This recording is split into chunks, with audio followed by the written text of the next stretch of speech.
नमस्कार दोस्तों। आज हम एक ज़रूरी मुद्दे पर बात करेंगे। दोस्तों, पहले तो कोलियों के इतिहास को चुराया गया और जब कोलियों के इतिहास को चुराया नहीं जा सका तो अब बदलने की कोशिश की जा रही है। एक कोई इतिहासकार है परशुराम गुप्त नाम से, और वो कह रहे हैं कि नेपाल में जो जिस स्थान को जो कोलीय वंश की राजधानी के रूप में रामग्राम को बताया जा रहा है, वह असल में पिपली वन की राजधानी, मौर्यों की राजधानी है। आज इसी मुद्दे पर मैं उन्हें दो टूक जवाब दूंगा। ये वीडियो अगर हो सके तो इतना वायरल करें कि इन जैसे इतिहासकारों तक ये वीडियो ज़रूर पहुंच जाए। तो सबसे पहले तो मैं ये रामग्राम की जानकारी कैसे प्राप्त हुई कि ये जगह रामग्राम से संबंधित है। असल में जब गौतम बुद्ध का देहांत हुआ था तो उनकी जो अस्थियां थी उन्हें अलग अलग राज्य के राजाओं को वितरित किया गया था, और उन राजाओं ने क्या किया कि उन अस्थियों के स्तूप बना दिए। वहाँ पर जहाँ जहाँ गौतम बुद्ध की अस्थियों को बांटा गया था कि इस राजा को दिया जाए, उस राजा को दिया जाए, तो उन लोगों ने स्तूप बना दिए थे। और बाद में हुआ क्या कि जो सम्राट अशोक थे वो गौतम बुद्ध के बहुत ज़्यादा बौद्ध धर्म को अपना लिया था और गौतम बुद्ध के अनुयायी हो चुके थे एक तरीके से।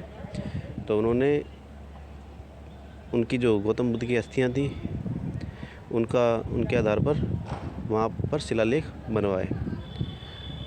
और हुआ ये था कि शिलालेख बनाए थे, शिलालेख के साथ में वो वहाँ से गौतम बुद्ध की अस्थियों के आधार पर 84,000 स्तूप बनाने की कोशिश कर रहे थे। तो अलग अलग जगह से उन्होंने अस्थियाँ को निकाला, लेकिन वो कोलीय राजधानी से अस्थियों को नहीं निकाल पाए।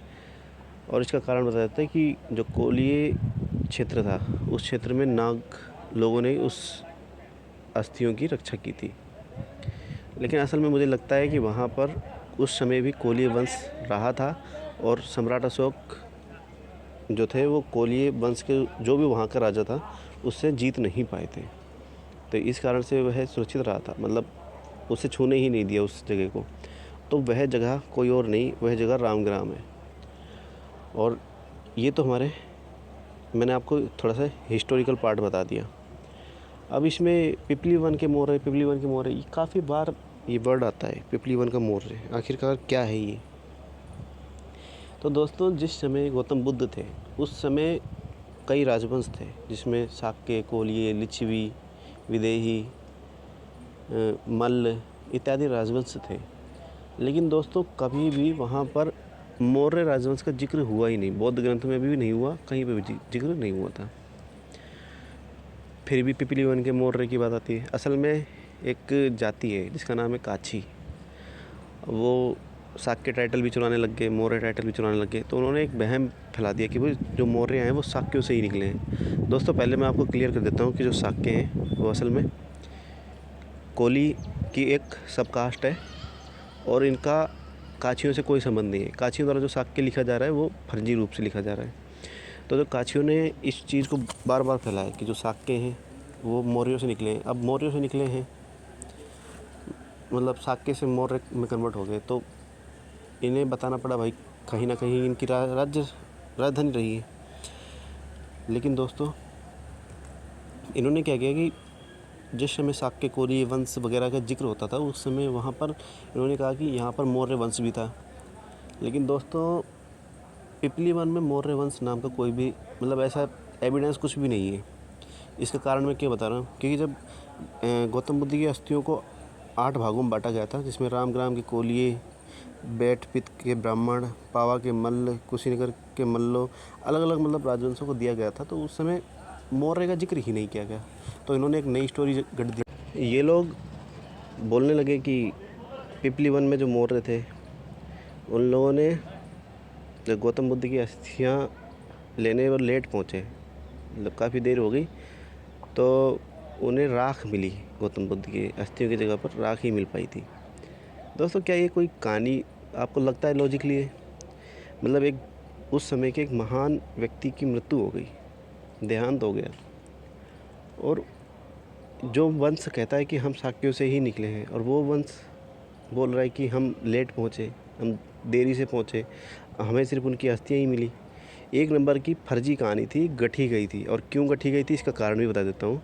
इसे गढ़ने के 2 कारण थे। एक तो ये जो काछी लोग हैं वो चाहते थे कि जो इन्होंने जो टाइटल चुरा लिए, अब उन्हें कैसे जस्टिफ़ाई करें, कैसे शाक्य और मौर्य को एक बताएँ। पहला तो कारण ये।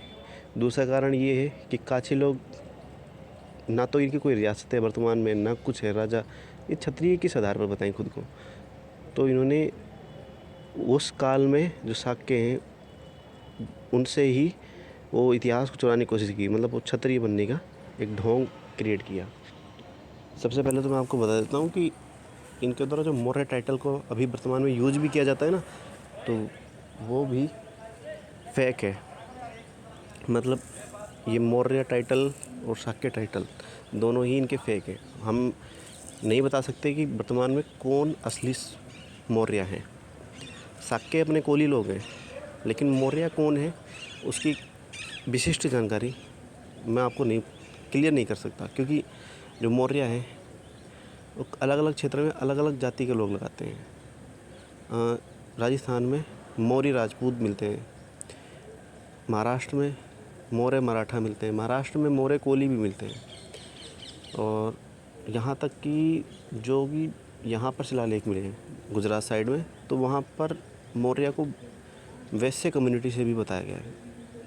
मतलब जो शिलालेख सम्राट अशोक मौर्य ने लिखे थे, तो ऐसा बताया जा रहा है कि वो उन्होंने वैसे लिखा है। तो ये क्लियर, मतलब मैं इस चीज़ को जस्टिफाई नहीं कर सकता कि वो किस समाज से है। फ़िलहाल ये कन्फर्म है कि शाक्य और कोली एक है।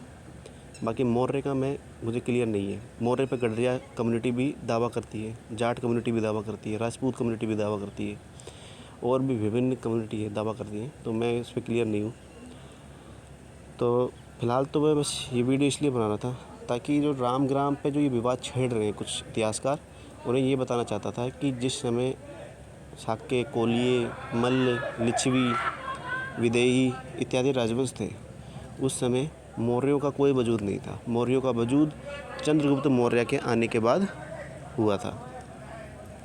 ये इतिहास बाकायदा हर जगह दर्ज है, लेकिन बार बार ये एक सोशल मीडिया के ज़रिए इस चीज़ को फैलाना कि भाई शाक्य से मौर्य निकले हैं वगैरह वगैरह। भाई बौद्ध ग्रंथों में भी कहीं पे भी बता दो कि भाई शाक्य और मौर्य में वैवाहिक संबंध थे या फिर कोलियों के साथ वैवाहिक संबंध थे, ऐसा कहीं भी वर्णन नहीं है। जब वर्णन नहीं है, ना तुम्हारा राजा मिल रहा है उस समय का, ना कुछ मिल रहा है, तुम लोग गौतम बुद्ध की अस्थियाँ तक नहीं लेने जा रहे हो, वहाँ पर हर चीज़, मतलब इन लोगों ने इतना झूठ फैलाने की कोशिश की, और झूठ के पाँव नहीं होते हैं।